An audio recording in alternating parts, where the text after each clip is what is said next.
Okay, so at this point, I should also show you something. So let's get back to this equation. Q is equal to Sy, or Y is equal to 1 over S times Q. And we know what this means, right? Y is the Laplace transform of little y, and y multiplied with S actually represents its time derivative, right? So this equation, if you take the inverse transform of this, assuming zero initial conditions, you can conclude that this is Q is equal to Y dot. So if you consider these are all Laplace domain signals, but if you consider the time domain equivalent of these signals, then this is the output in time domain. So let me use a different color for this.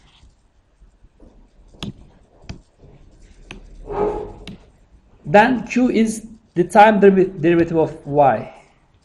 This is Y dot here.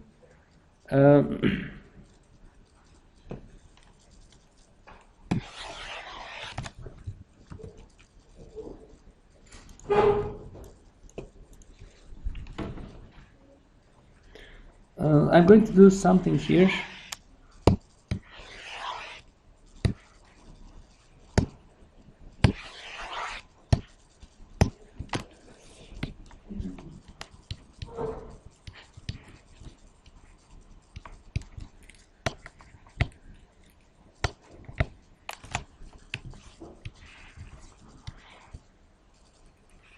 And since we have another 1 over S block here, then the output is Y dot, then the input to that should be Y double dot.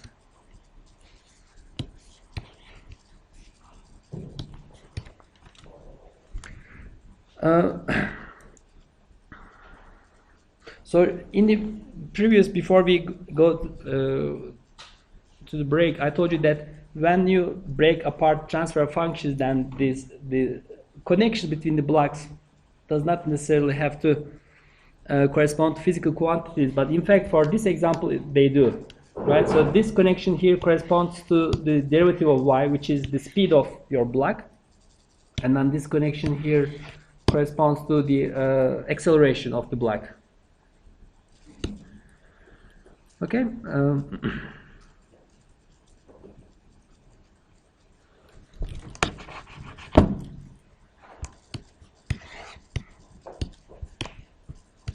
So you take the inverse Laplace transform to arrive at that, or if you consider the same equation in this form,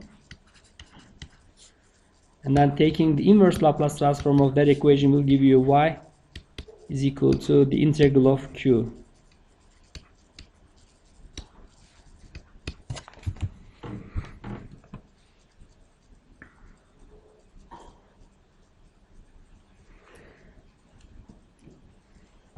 Okay, so I think we can just leave it here and then move on to the block diagram operations.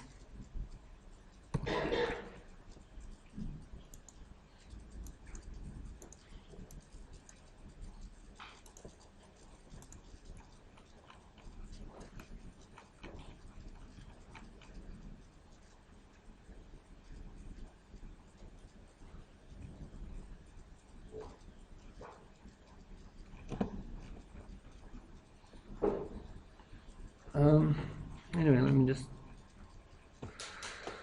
so I will come to this part here later on, so let me skip that for the moment.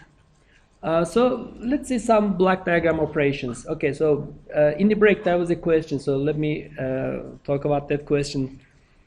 So the question was, what's the purpose of doing this? So if you have a block diagram, why do we break it into smaller parts? And this works both ways. So if you have a block diagram that consists of many blocks, you can combine them into bigger blocks. So instead of having a block diagram with 10 blocks, you can reduce it to a single block. Well, I guess one of the good things about block diagrams is you see the operation of the system. So let me go back to this block diagram, the one before this. So here you see physical systems as different blocks. for example, if you are not satisfied with this system, then you can say, I need a different engine. Okay, so what you have to do in that case is you remove this block and put it a different block. So if you insert a bigger engine, then you can see the effect of that on the overall performance if you use this block diagram. So if you have a single block, which means if you have a single transfer function for the entire aircraft, and if you have this and the huge transfer function, then it may not be that easy to change the engine in that transfer function. So for the huge aircraft, you will have something like this, right? So you have a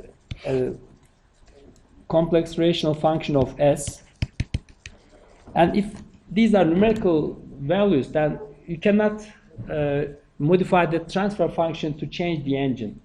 But if you break it into these smaller parts, then you can easily change the engine alone without affecting everything else. So I think that's one way where these block diagram operations become really useful.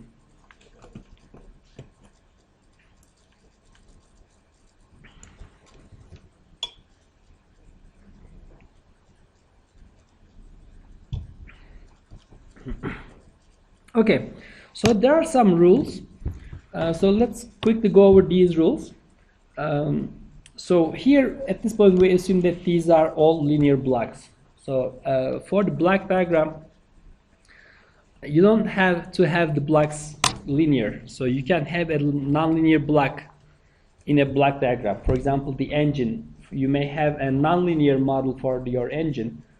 You can still draw a block diagram. It doesn't change anything. But these operations that we will see next are valid for linear blocks. Okay, so let me just make that clear. So first one is, if you have blocks connected in series, then you can directly multiply them.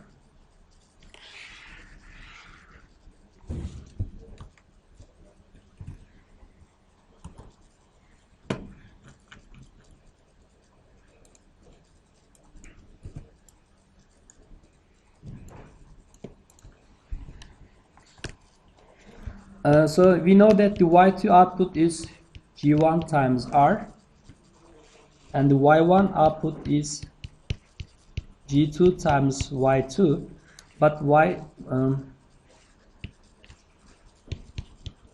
Y2 is equal to G1 times R. So now this becomes your transfer function, and this is the input. So where here the G is equal to G1 or G2 times G1. Okay, so if you have blocks connected in series, then you can multiply, and there should be a G3 here, right?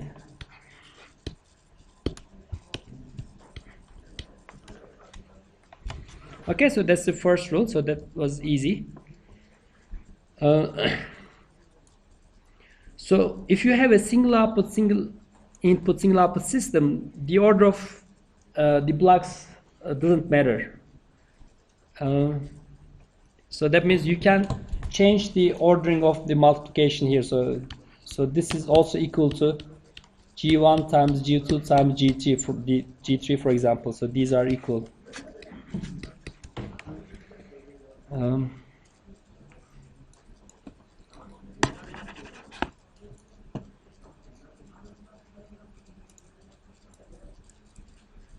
Well, but this makes sense only mathematically. So if you have all these,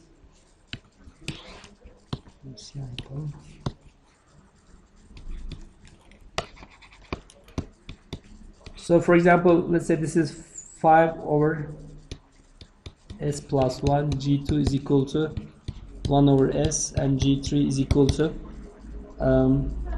S plus 1 over S squared plus 2S plus 3. Then when you multiply them all together, mathematically you can, the multiplication order doesn't matter. You can replace things.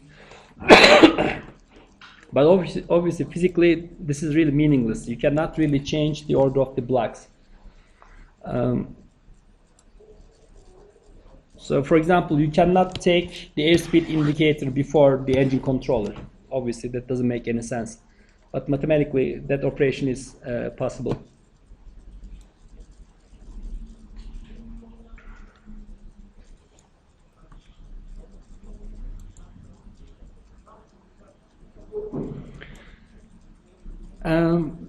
But for multi-input, multi-output systems, again, it doesn't really make sense because this time the connections are not compatible anymore. So if you have, for example, one signal entering a block here, which has two outputs, and those two outputs go to the second block, that produces three outputs. So you cannot change the ordering here either because the multiplication is not compatible. So the G2 here is it's a 3 by 2 matrix.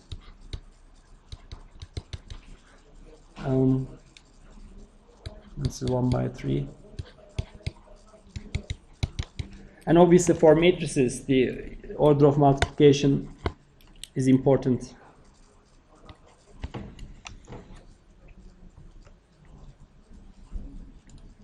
The second operation is block summation like this.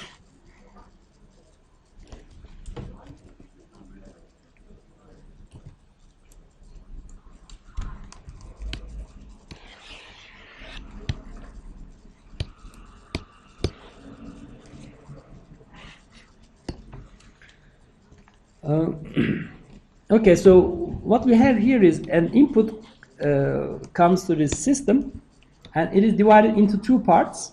Okay, so the same signal goes to two different blocks. It goes to this G1 block.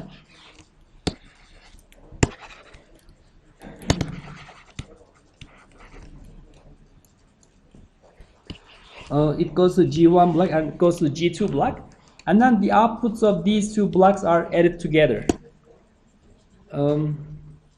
So the output Y here is equal to the summation of these two signals, Y1 plus Y2. But instead of Y1, we can write R times G1.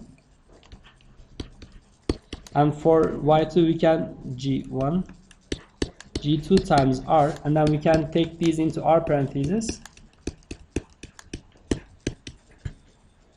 So this is the new transfer function, which means you can write this block diagram in this form by using a single block, and that single block has a transfer function equal to G1 plus G2.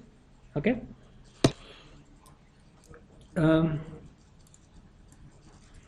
So we call these points pick-off points. So you have a signal, you pick that signal and then feed it somewhere else. This is the same signal. So as an example, if you consider an RC airplane, and if you have flaps, for example, you have two flaps on each wing, right? And then they move in parallel.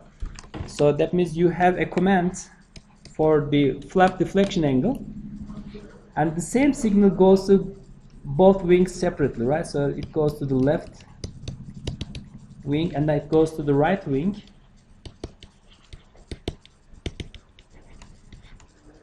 And then these are this flap servos. So that's what it means, for example. The same signal goes to two different blocks at the same time. Or if you have ailerons, for example, then they work opposite to each other, right? So in that case, the same signal goes to two blocks, but one has a negative sign. So if this is an aileron,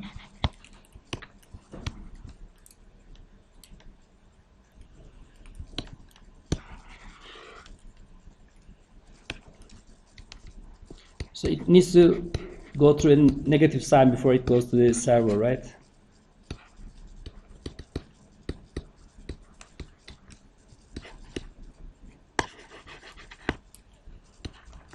So anyway, we call these points pick-off points. So this part is interesting. So this is a very useful connection.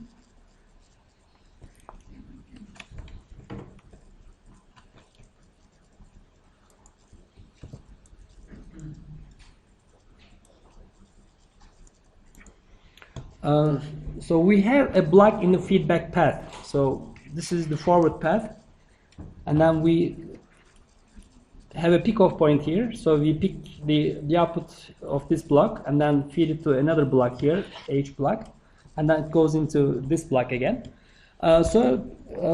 We can write this block diagram equivalently by using a single block.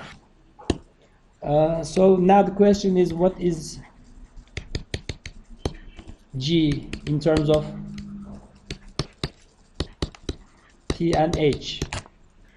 So we know that in the case of parallel connection, the G is equal to just the sum of these two blocks, right? G1 plus G2. Or if you have blocks connected in series, then the equivalent block is the multiplication of those blocks. But now this is a little bit more complicated.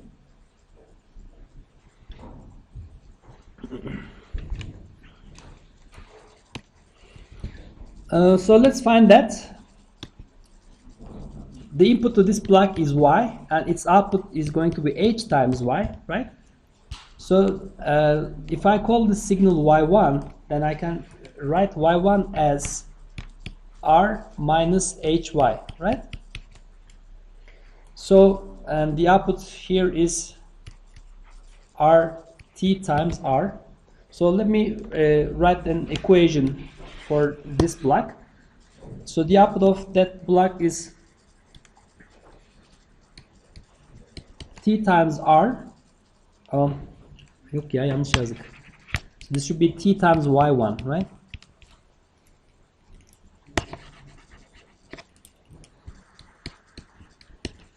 But T times Y1 is equal to T times R minus HY. And this is equal to the output, right? Which is Y.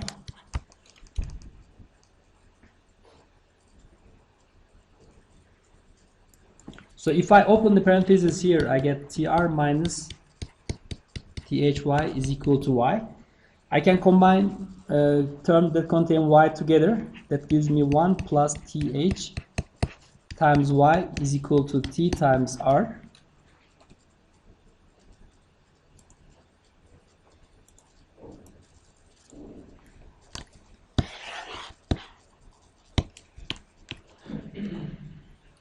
And finally, I get Y is equal to T over 1 minus plus TH times R. So if you look at this block diagram here, the input is R, the output is Y. So the transfer function must be what I have here, right? So let me call that G.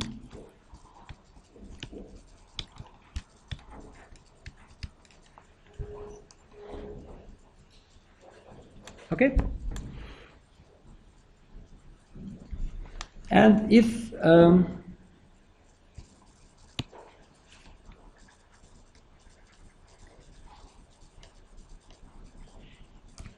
so if I have a negative connection here, let me show it with green color. So if instead of yeah, so this was negative to begin with.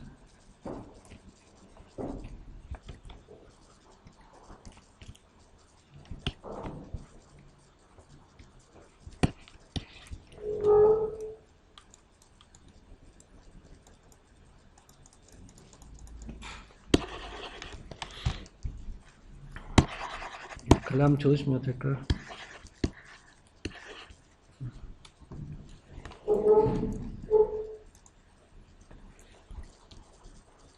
So if you have a subtraction here, then you have a negative sign here. But if you have a summation here, then this minus sign becomes a positive sign. Then you have a subtraction here, and then in the end, this part becomes a negative sign. Okay, so if depending on the sign of your feedback connection here, this feedback connection can be replaced by a single block that has this transfer function. Okay?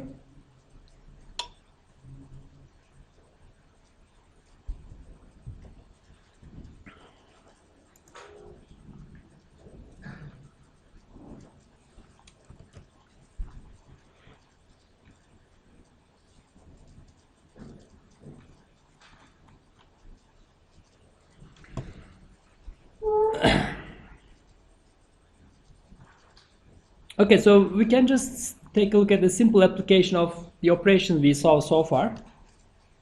If you consider this system, so these are, so this is the block diagram for an actual unmanned aircraft, for example. So this is your aircraft block. Okay, so what goes in here should be the control surface deflection. These are the inputs to your aircraft. The control surfaces are moved by control actuation systems. And what goes into control actuation system is the command for control surfaces. And those commands are generated by an autopilot. And the output of the aircraft is measured with a sensor. So that is represented by this block. So this is a very generic block diagram for an unmanned aircraft. So you can reduce this block using these operations. So first, we can combine these three blocks into single one. And then what is left here is a feedback connection, right? So this in the forward path and this block in the feedback path. So if you insert those into this relation with T is equal to K times C times G, and then the feedback is the same. So that means this entire block diagram can be replaced with this single block. Okay?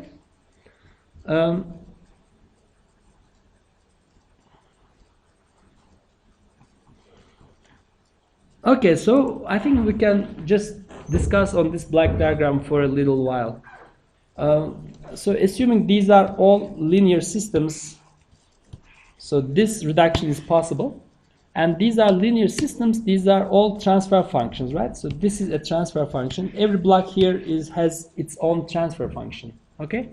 And if you put transfer functions here, you have a huge transfer function for the overall aircraft. And the response of the aircraft is determined by this single transfer function. So if you, for example, give a step command to R here, then your Y will change according to the transfer function you have. So if you look at this transfer function, so this is your aircraft, right? So the transfer function here is determined by the design of your aircraft. So it depends on the aerodynamic shape of the aircraft, like the tail surface, your control surfaces, everything is included here. This is your control servos. It's composed of an electric motor and some gears. So that's what it is. And this is an autopilot. Okay, so this is something we design.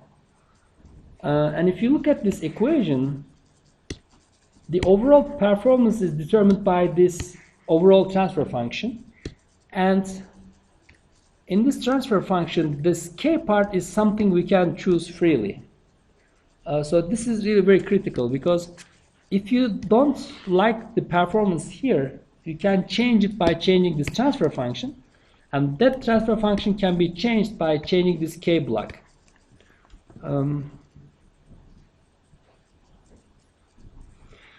In fact, the response of the aircraft can be changed by changing each one of these blocks. But these blocks are not easy to change. So to change G, you need to change the design of the aircraft. So that's not an easy thing to do. Or for the sensor or for the actuator, those are also has certain properties and you cannot change them either. So if, for example, if this is for the speed control of your aircraft, the sensor here is a pitot tube, and you cannot change the pitot tube easily. So you have one pitot tube, and it has a certain transfer function, and it's what it is, right? You cannot change it. But the autopilot is not like that. The autopilot block K is nowadays it's a computer software, and that's something we program. So what I'm trying to say here is, by changing the autopilot design here, we can make the overall behavior of the aircraft change. So that's what we really do as control engineers. We choose this block wisely such that the overall performance is satisfactory.